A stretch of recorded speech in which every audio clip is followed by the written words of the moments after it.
Hello மக்களே, இன்னைக்கு நம்மளுடைய சக்கப்போடு சேனலில் ஒரு யூஸ்ஃபுல்லான வீடியோவாக தாங்க இருக்க போகுது. நம்ம முன்னாடி வீடியோஸில் பார்த்தீங்கன்னா பாக்கு மரத்தை பற்றி நான் நிறைய அப்டேட்ஸ் கொடுத்துருப்பேன். இது வரைக்குமே எனக்கு நிறைய பேர் மெசேஜ் பண்ணி நிறைய டவுட்ஸ் கேட்டுகிட்டே இருக்கீங்க. இப்போ பாக்கு கன்று வைக்கணும் அப்படின்னா முதலீடு எவ்வளோ போடணும், ஒரு ஏக்கர் வைக்கிறோம் அப்படின்னா ஊடு பயிராக என்னெல்லாம் போடலாம், பாக்கு மரத்துக்கு நிறைய தண்ணி தேவைப்படுமா, எங்கே கன்று வாங்கினீங்க, இந்த மாதிரி நிறைய டவுட்ஸ் இது வரைக்குமே எனக்கு மெசேஜ் பண்ணிகிட்டே இருக்கீங்க. ஸோ நான் லாஸ்ட் வீக் பார்த்தீங்கன்னா நாங்களுமே புதுசாக பாக்கு கன்று வாங்கி வச்சுருக்கோம். ஸ்டார்டிங்கில் உழவு ஓட்டினதுலேருந்து ஊடு பயிராக என்ன வெச்சோம், இப்போ ஒரு ஏக்கருக்கு முதலீடு போடணும் அப்படின்னா எவ்வளோ செலவாகும் அப்படிங்கிற கம்ப்ளீட்டான டீடைல் இந்த வீடியோவில் நான் உங்களுக்கு கொடுத்துருக்கேன். ஸோ இந்த வீடியோ நீங்கள் பார்க்குறீங்க அப்படின்னா ஒரு பாக்கு கன்று வைக்கணும் அப்படின்னா உங்களுக்கு நிறைய ஐடியாஸ் கிடைக்கும். அதிகாலையில் சூரியனுக்காக காத்துக்கிட்டு இருக்க சந்திரனோ, தனியா நின்ன தேன்வாளிக்கு துணையா நான் வந்துட்டேன், இனி நீ எனக்கு நிழலாய் நின்று நான் வளர தோல் கொடுக்கணும்னு தோழமையா பேசி சிரிச்சுக்கிட்டு இருக்க இந்த இளங்கன்றுகளும், தண்ணியை கண்டு வந்த இந்த கொக்கு கூட்டம் படம் எடுக்கிறத பார்த்து வெக்கப்பட்டு பறந்தோடுற இந்த அழகான காட்சிகளும், தாங்கிட்ட வந்த தண்ணியெல்லாம் சுயநலமே இல்லாமல் வயலுக்கு அள்ளி அள்ளி கொடுக்குற இந்த வாய்க்காலோட மனமும், கண்ணெடுக்காமல் நின்று ரசிக்க வைக்கிற இந்த நீரோடையும், வச்ச மரமெல்லாம் செழித்து நிற்கிறத பார்த்து மனங்குளிர ரசித்து நிற்கும் இந்த அழகான பொன் வேலையும், யாருமே வேண்டான்னு சொல்லாத இந்த இயற்கையோடு, மரங்களெல்லாம் இயற்கையோடு இணைந்து இன்னிசை பாடுற இந்த அழகான காட்சிகளோடு நம்மளோட பதிவை தொடங்கலாம். முதல்ல நம்ம பாக்கு கன்று வாங்கணும் இல்லையா, அந்த டீட்டெயில் பார்த்துடலாம். நம்ம பார்த்திங்கன்னா சேலம் டிஸ்ட்ரிக்டில் வாழப்பாடி அப்படின்னு சொல்லி ஒரு ஊரில் இருந்து தான் பாக்கு கன்று எடுத்துகிட்டு வந்திருந்தோம். நான் பெரிய பெரிய மரம்லாம் காமிப்பேன் இல்லையா, அதெல்லாம் ஒரு 7 வருஷத்துக்கு முன்னாடி கிட்டத்தட்ட ஒரு கண்ணோட ரேட் பார்த்திங்கன்னா 18 ரூபா அப்படின்னு சொல்லி எடுத்துகிட்டு வந்திருந்தோம். இப்போ ரீசெண்டாக இந்த கண்ணோட ரேட் பார்த்திங்கன்னா 23 ரூபா அப்படின்னு சொல்லி எடுத்துகிட்டு வந்திருந்தோம். அதுக்கு மேலே நம்ம ஈரோடுலேருந்து வாழப்பாடி வரைக்கும் போய் எடுக்கணும் அப்படின்னா ஏற்றுக்கூலி இறக்கக்கூலி பார்த்திங்கன்னா ஒரு கண்ணுக்கு ஒரு 3 ரூபாயிலேருந்து 4 ரூபாய் அதிகமாக வந்தது. இன்னும் ஒரு சிலர் பார்த்திங்கன்னா இந்த மாதிரி கண்ணாக வாங்காமல் பாக்கு கொட்டை இருக்குது, நம்ம விதைக்கினே தனியாக இருக்குது, அதனோட ரேட் பார்த்திங்கன்னா 1 ரூபாயிலேருந்து 1.5 ரூபாய் சொல்கிறாங்க. ஸோ நம்ம இந்த 1 கிலோ பேக் இருக்கும் இல்லையா, அதை வாங்கி குப்பை மணல் அதெல்லாமே கலந்து 1 வருஷத்துக்கு முன்னாடியே நம்ம முளைக்க போட்டு வச்சுக்கலாம். ஏன்னா அது முளைக்கிற டைம் பார்த்திங்கன்னா கிட்டத்தட்ட முளைச்சி வர டைமே 3 மாதம் ஆயிடுது, தென்னங்கன்று மாதிரியே தான். அதுக்கு மேலே ஒரு வருஷத்துக்கிட்டே ஆயிடுது இந்த சைஸில் கன்று வரணும் அப்படின்னா. ஸோ நம்ம இந்த மாதிரி ஸ்பெண்ட் பண்ணி கன்று வாங்க வேண்டாம் அப்படின்னு நினச்சோம் அப்படின்னா அந்த மாதிரி நம்ம விதை வாங்கியுமே முளைக்க வச்சுக்கலாம். ஏன்னா 1 ரூபாயிலேருந்து 1.5 ரூபாய் தான், இதனோட ரேட் பார்த்திங்கன்னா 23 ரூபாய் வருது. நம்ம அந்த மாதிரி விதை போட்டு முளைக்க வைக்கிறோம் அப்படின்னா காய் நல்லா தான் வரும். ஆனால் அதுவே பார்த்திங்கன்னா முது மரம்னு சொல்லுவாங்க, 20லேருந்து 25 வருஷம் மரம் இருக்கு இல்லையா பாக்கு மரம், அதுலேருந்து நல்ல பழமாக எடுத்து முளைக்க போட சொல்லுவாங்க. நம்மளதுமே பார்த்திங்கன்னா நிறைய கீழே விழுந்து நிறைய மரம்லாம் முளைச்சும் வந்திருக்கு. ஸோ இன்றைக்கி பார்த்திங்கன்னா பாக்கு கண்ணுக்கு தண்ணி விடலாம் அப்படின்னு சொல்லிட்டு விட்டுட்ருக்கோம். ஏன்னா 4 மாதத்துக்கு முன்னாடி எடுத்துகிட்டு வச்சாச்சு. போன மாதமே பாக்கு கன்று வச்சுருக்கணும், ஆனால் ஆள் கிடைக்காதனால பார்க் கட்டுறதுக்குலாம் ஆள் கிடைக்கவே இல்லை. ஸோ அதனால் ரொம்ப டிலே ஆகிட்டே போயிடுச்சு. ஸோ அப்பப்போ பார்த்திங்கன்னா வாரத்துக்கு ஒரு 2 நாள் இந்த மாதிரி தண்ணி விட்டுகிட்டே தான் இருக்கும். நம்ம பாக்கு கன்று வைக்கிறோம் அப்படின்னு சொல்லி டிசைட் பண்ணிட்டோம் அப்படின்னாவே ஒரு 2லேருந்து 3 மாதத்துக்கு முன்னாடியே நம்ம கன்று வாங்கிட்டு வைக்கிறதா கொஞ்சம் பெட்டராக இருக்கும். ஏன்னா நாங்களுமே ஒரு 2-3 டைம் போய் கேட்டு கன்று இல்லை அப்படின்னு சொல்லிட்டு திரும்பி வந்துட்டோம். அந்த சீசன் முடியும் இல்லையா, அந்த காப்பு முடியும் இல்லையா, அந்த மாதிரி டைமில் தான் கன்று அதிகமாக இருக்கும் அப்படிங்கிற மாதிரி சொன்னாங்க. ஸோ நீங்கள் வைக்கிறீங்க அப்படின்னா கொஞ்சம் ப்ரீ பிளான்டாக கன்று வாங்கிட்டு வச்சுக்கோங்க. நம்ம பார்த்திங்கன்னா பாக்கு கன்று வைக்கிறதுக்கு முன்னாடியே உழவு ஓட்டி வாழைக்கன்று வச்சாச்சு. ஏன்னா பாக்கு மரத்துக்கு நிழல் தேவைப்படும், அதுக்கு நம்ம கட்டாயமாக ஊடு பயிராக ஏதோ ஒன்று வச்சுருக்கணும். நம்ம சைடில் பார்த்திங்கன்னா எல்லாருமே வாழை மரம் தான் வைக்கிறாங்க. ஆனால் வாழைக்கண்ணுக்கு நம்ம முதலீடு போடணும் அப்படிங்கிறதுக்காக அது வேண்டாம்னு நினச்சா கூட அகத்திக்கீரையுமே நிழலுக்காக நிறைய பேர் வைக்கிறாங்க. ஸோ நம்ம சைடில் அகத்திக்கீரை யாரும் வைக்கல, வாழை மரம் தான் வச்சுருக்காங்க. ஸோ நம்மளுமே முன்னாடி ஒரு வீடியோஸ் நான் டீட்டெயிலாக கொடுத்துருப்பேன். உழவு ஓட்டுனது, இந்த வாழைக்கன்று நெட்டது எல்லாமே டிஸ்கிரிப்ஷனில் லிங்க் கொடுக்குறேன், நீங்கள் தேவைப்பட்ட அதையும் செக் பண்ணி பாருங்கள். இன்னுமே நிறைய உங்களுக்கு ஐடியாஸ் கிடைக்கும். நம்ம பார்த்திங்கன்னா தேன்வாழை கட்டை தான் வச்சோம். வைக்கிற கூலியெல்லாம் பார்த்திங்கன்னா ஒரு கண்ணுக்கு 15 ரூபாய் ஆச்சு. ஏக்கருக்கு 800 மரம் வச்சுருந்தோம். பார்க்க எவ்வளோ வைக்கிறோமோ அதே அளவுக்கு வாழை மரமும் வச்சுருந்தோம். அதுக்கப்புறம் பார்த்திங்கன்னா உழவு ஓட்டுனது ஃபுல்லாக அந்த பாத்தி கட்டி தானே நம்ம கன்று வச்சுருக்கோம், அதுக்கெல்லாம் சேர்த்து கிட்டத்தட்ட பார்த்திங்கன்னா ஒரு செலவு ஒரு 7000 ரூபாய் கிட்ட வந்திருந்தது. இது முளைச்சி வர டைம் பார்த்திங்கன்னா நமக்கு ஒரு 3 மாதம் ஆயிடுச்சு. கன்று முளைச்சி வந்ததுக்கப்புறம் ஒரு 3 மாதம் ஆயிடுச்சு. ஓரளவுக்கு பாக்குக்கு நிழல் கட்டுற மாதிரி வந்துருச்சு அப்படின்னா நம்ம பாக்கு மரம் வச்சிடலாம்.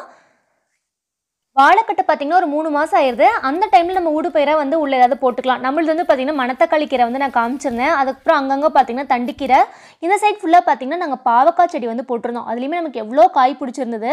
ஸோ நம்ம அந்த 3 மாதத்து டைமில் இந்த வெங்காயம் அந்த மாதிரிலாம் கூட 3 மாதத்தில் நிறைய பயிரெலாம் வரும் இல்லையா, அந்த மாதிரி பயிரெலாம் கூட நம்ம பார்த்து ஊனிக்கலாம். நமக்கு அதில் இருந்துமே கொஞ்சம் வருமானம் கிடைக்கிறதுக்கு வாய்ப்பு இருக்குது. ஸோ நம்ம வீட்டுக்கு என்ன தேவையோ அதை மட்டும் போட்டிருந்தோம். இன்றைக்கி வந்து பார்த்திங்கன்னா பார் கட்டுறதுக்கு வந்து ட்ரில்லர் வருது. ஸோ அதுக்கு முன்னாடி பாவக்காய்லாம் கொஞ்சம் இருந்தது. ஏன்னா எல்லாமே ஓட்டிடுவாங்க அப்படின்னு சொல்லிட்டு ஃபுல்லாகவே பறித்து வச்சிடலான்னு சொல்லிட்டு வந்தோம். இன்றைக்கி வந்து சைடில் பார்த்திங்கன்னா குப்பை கொட்டிகிட்டு இருக்காங்க. ஏன்னா நிறைய பேர் வந்து கண்டினியூஸாக கேட்டிருந்தீங்க பாக்கு மரத்துக்கு வந்து என்ன உரம் வைக்கிறது அப்படின்ட்டு. பாக்கு மரத்தை பொறுத்த வரைக்கும் ரசாயனம் கலந்த உரம் எதுவுமே வைக்கக்கூடாது அப்படின்னு சொல்லுவாங்க. ஸோ நம்மளது வந்து பார்த்திங்கன்னா இங்கே மாட்டு வேஸ்ட் இருக்கு இல்லையா, அந்த குப்பை வந்து 2 வருஷத்துக்கு முன்னாடி இருந்து அப்படியே குப்பை வந்து நாங்கள் சேர்த்து வச்சுருந்தோம்.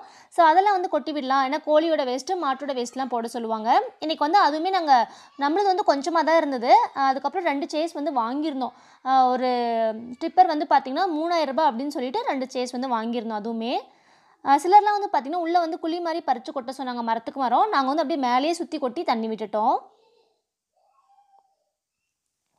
ஏன்னா இப்போல்லாம் வந்து பார்த்திங்கன்னா டெய்லியும் ஆள் கிடைக்கிறதே ரொம்ப கஷ்டமாக தான் இருக்குது. ஸோ இதுவுமே வந்து பார்த்திங்கன்னா ஒரு மாத கணக்கில் வந்து ஆள் கூப்பிட்டுட்டே இருந்தோம். இப்போ தான் வந்து குப்பை கொட்டுறதுக்கு ஆள் வந்திருக்காங்க. ஸோ ஃபைனலாக பார்த்திங்கன்னா இந்த மாதிரி கொட்டி விட்டாச்சு. இதுவுமே பார்த்திங்கன்னா 1 ஏக்கர் கொட்டுறதுக்கே டைம் பார்த்திங்கன்னா 3 நாளுக்கு மேலே ஆயிடுச்சு. ஏன்னா ஒவ்வொரு மரத்துக்கும் நடந்து கொட்டணும். ஸோ அதனால் கொஞ்சம் டைம் ஆயிடுச்சு. இது வந்து நாங்கள் வாங்கணும்னு சொன்னோம் இல்லையா, ஒரு சேஸ் 3000 ரூபாய்னு, அந்த குப்பையெல்லாம் இங்கே கொட்டி வச்சுருந்தோம். ஸோ இந்த அக்காங்களுக்குலாம் ஒரே ஜாலியாக பாட்டு பாடிட்டே கொட்டிகிட்டு இருந்தாங்க. ஏன்னா அவங்களுக்குமே வந்து களைப்பு தெரியாமல் இருக்கணும் அப்படிங்கிறதுக்காக. அடுத்து வந்து பார்த்திங்கன்னா வாழை மரம் ஓரளவுக்கு நிழல் கொடுக்குற அளவுக்கு வளர்ந்துருச்சு அப்படின்னா நம்ம வந்து பார் கட்டிக்கலாம். இந்த மாதிரி எடுத்து கட்டணும். போன டைம் வந்து நாங்கள் மரம் வச்சப்போ வந்து ஆள் தான் வந்து கட்டினாங்க. நிறைய பேர் வந்து இந்த மாதிரி பார் கட்டி கொடுத்துட்டு போனாங்க. இந்த வருஷம் பார்த்திங்கன்னா ட்ரில்லர் வந்து ஓட்டுறதுக்கே கிட்டத்தட்ட 1 மாதமாக வெயிட் பண்ணோம். இப்போ தான் வந்து ஆள் கிடச்சிருக்காங்க. ஸோ அதனால் இந்த டைம் வந்து ட்ரில்லர் வச்சே ஓட்டிடலான்னு சொல்லிட்டு பார் கட்டியாச்சு. இதுக்கு வந்து பார்த்திங்கன்னா 2 பேர் வந்திருந்தாங்க. ஒருத்தர் வந்து இந்த மாதிரி நீரோடி வந்து எடுத்து விடுவாங்க, இன்னொருத்தர் வந்து பார்த்திங்கன்னா ட்ரில்லர் வந்து ஓட்டுவாங்க. ஸோ இதனோட ரேட் பார்த்திங்கன்னா 1 மணி நேரம் ஓட்டுறதுக்கு 650 ரூபாய் கேட்டாங்க. 1 ஏக்கர் ஓட்டுற டைம் பார்த்திங்கன்னா கிட்டத்தட்ட ஒரு 5லேருந்து 6 மணி நேரம் ஆச்சு. ஸோ இதுவுமே கொஞ்சம் கஷ்டமான வேலை தான். ஏன்னா ஒருத்தரே வந்து அந்த மிஷின் இழுத்துக்கிட்டே இருக்கணும். இது வந்து பார்த்திங்கன்னா இந்த மாதிரி 2 சைடுமே பார் கட்டிடும். நம்ம எடுத்து கட்டினதுக்கப்புறம் தான் வந்து பாக்கு மரம் வந்து வைக்க முடியும்.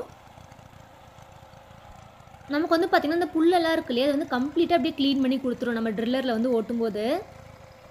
ஸோ இதுலேயுமே பார்த்திங்கன்னா நிறையா புல்லெல்லாம் அதிகமாக இருந்தது. மணத்தக்காளி கீரை எல்லாமே இருந்தது. ஸோ கொஞ்சம் மிளகாய் செடியெலாம் கூட நடுவில் வச்சுருந்தோம், அது எல்லாமே போயிடுச்சு. ஸோ நம்ம வந்து முன்னாடி வந்து ஊடுபயிராக இதுக்குள்ளே ஏதாவது வைக்கிறோம் அப்படின்னா கரெக்டாக அந்த டைம் பார்த்து வச்சுக்கணும். ஸ்டார்டிங்லேயே வச்சுருந்தோம் அப்படின்னா மிளகாலாம் பறிச்சிருக்கலாம். ஏன்னா நிறைய செடி வந்து வேஸ்ட்டாக இருந்தது.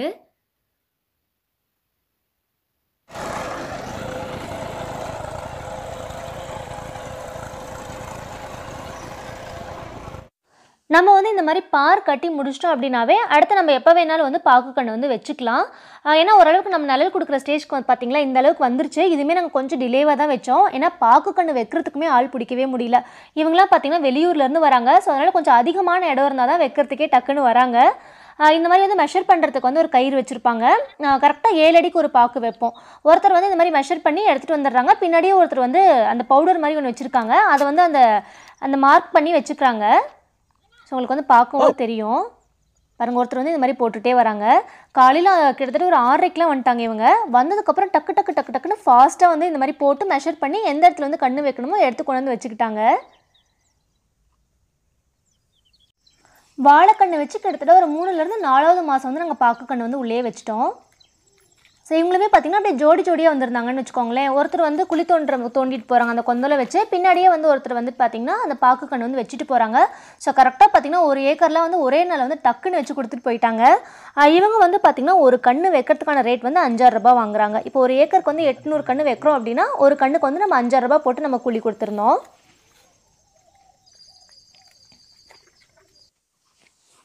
இவங்க வந்து பார்த்திங்கன்னா பாக்கு கன்று வைக்கிறதுக்குன்னே எங்களுக்கு வந்து ஒரு புரோக்கர் வந்து தெரிஞ்சவங்க இருக்காங்க. ஸோ நம்ம முன்னாடியே சொன்னோம் அப்படின்னா அவங்க வந்து ஆள் கூப்பிட்டு விடுறாங்க. அதுவுமே வந்து நிறைய ஏக்கரில் வச்சோம் அப்படின்னா தான் கொஞ்சம் வந்து வைக்கிறதுக்கு ஆள் வராங்க. கம்மியாக வச்சோம் அப்படின்னா கொஞ்சம் வரத்துக்கு, ஏன்னா அவங்களுமே தூரமாக இருந்து வரணும், அதனால் கூலி கட்டாது அப்படிங்கிறனால வரத்துக்கு கொஞ்சம் சங்கடப்பட்டுக்கிறாங்க. அது மாதிரி பார்த்திங்கன்னா ஃபுல்லாகவே 1 ஏக்கர் ஃபுல்லாக கம்ப்ளீட்டாக அந்த இடத்துல வந்து பாக்கு கன்று வச்சுட்டாங்க.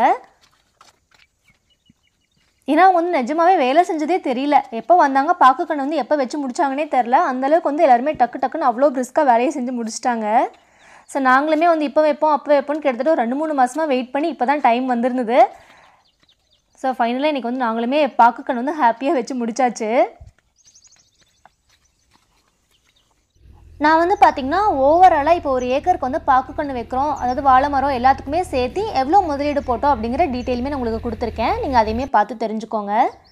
இதுதான் வந்து அந்த கொந்தலன்னு சொல்லுவாங்க, அதில் தான் வந்து கொத்தி வச்சாங்க. ஸோ இப்போ வந்து கண்ணெல்லாம் எடுத்து ரெடியாக வச்சுட்டாங்க வைக்கிறதுக்கு. இது வந்து கீழே வயலுக்கு வைக்கிறது மீதி அப்படியே இருந்தது. நானுமே வந்து அவங்க வச்சுட்டு இருந்தாங்க. இன்றைக்கி வந்து நாங்கள் ஊருக்கு கிளம்புறோம் அப்படின்னு சொல்லிட்டு போய் 2-3 கன்று வந்து வச்சேன். நல்லாவே பார்த்திங்கன்னா ஓரளவுக்கு நல்லாவே உள்ளே வந்து குழி தோண்டியிருந்தாங்க. ஸோ வச்சுட்டு நல்லா காலில் அழுத்தி விட்டுடுறாங்க. ஏன்னா நம்மளும் எப்படா வைப்போன்னு காத்துக்கிட்டு இருந்தோம். இன்றைக்கி வந்து எங்களுக்கு ஒரே ஹாப்பி இன்றைக்கி வந்து கன்று வச்சதில். ஸோ நானுமே ஆர்வமாக போய் 2-3 கன்று வச்சுட்டு இருந்தேன். இவங்க வந்து பார்த்திங்கன்னா அப்படியே 3 ஜோடி வந்தாங்க. படப்படன்னு வேகமாக வந்து இதில் குத்துறாங்க ஒருத்தங்க. அப்படியே பின்னாடியே வந்து ஒருத்தங்க வந்து வச்சுட்டு வந்துட்டாங்க.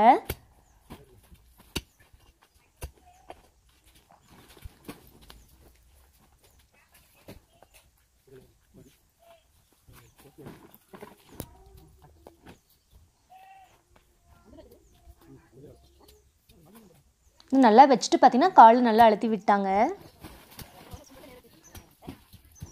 கண்ணெலாம் பார்த்திங்கன்னா சூப்பராக வச்சு முடிச்சாச்சு.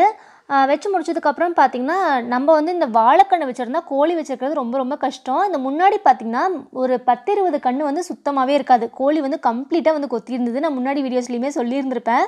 ஸோ அதனால் வந்து கோழி வளர்க்குறது கொஞ்சம் கஷ்டமான விஷயம் தான். நம்ம வந்து வாழைக்கண்ணு வைக்கிறோம் அப்படின்னா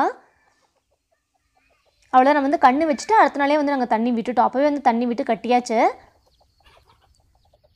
இந்த கட்டையெல்லாம் பாருங்கள் முன்னாடி எப்படி கொத்தி வச்சுருக்குன்னு. ஒரு கிட்டத்தட்ட முன்னாடி இருந்த ரோலை பார்த்திங்கன்னா ஒரு கன்று கூட மிஞ்சவே இல்லை. ஸோ கொஞ்சம் நம்ம இதுக்கிட்ட இருந்தெல்லாம் காப்பாற்றி வச்சுக்கணும்.